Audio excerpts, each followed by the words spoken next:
When most people think about UFOs or UFO sightings, they think about it in terms of our time. But what about the past? Were other generations witnessing strange lights in the sky? Strange sights appeared in the skies long before spaceflight or manned flight of any kind was possible. And in each century, these visions took on identities that tell much about the world view of those who saw them. Alexander the Great and his army, for instance, were harassed by a pair of flying objects in 329 BC. Most of the soldiers fled the scene, but some of the hardier men stood their ground and tried to hit the discs with their arrows and with stones from their slings.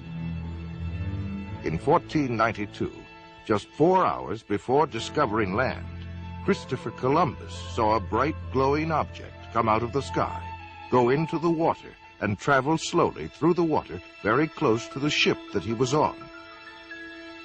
Engraved onto a French token minted in the 1860s is a disc-shaped flying object that experts say may have commemorated a daytime UFO sighting.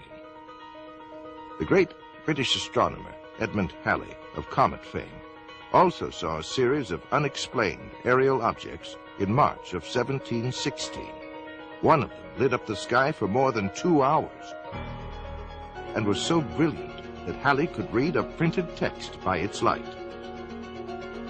There were sightings in 1897 of a lighter-than-air ship that had propellers, porthole windows, and brilliant searchlights which it directed at the ground. In 1917, what may have been the largest crowd ever to witness a UFO occurred in Fatima, Portugal.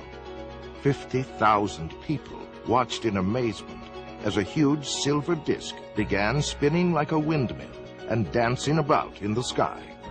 After plunging toward the earth, it climbed back into the sky and disappeared into the sun.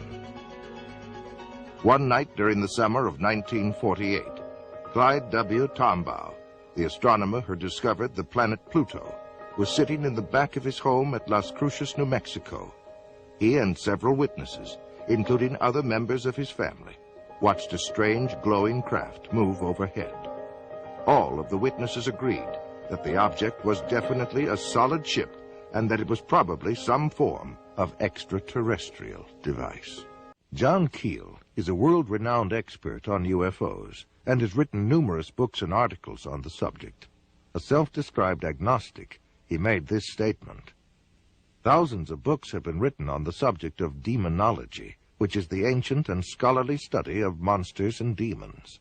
The manifestations and occurrences described in this literature are identical to the UFO phenomenon. Victims of demonic possession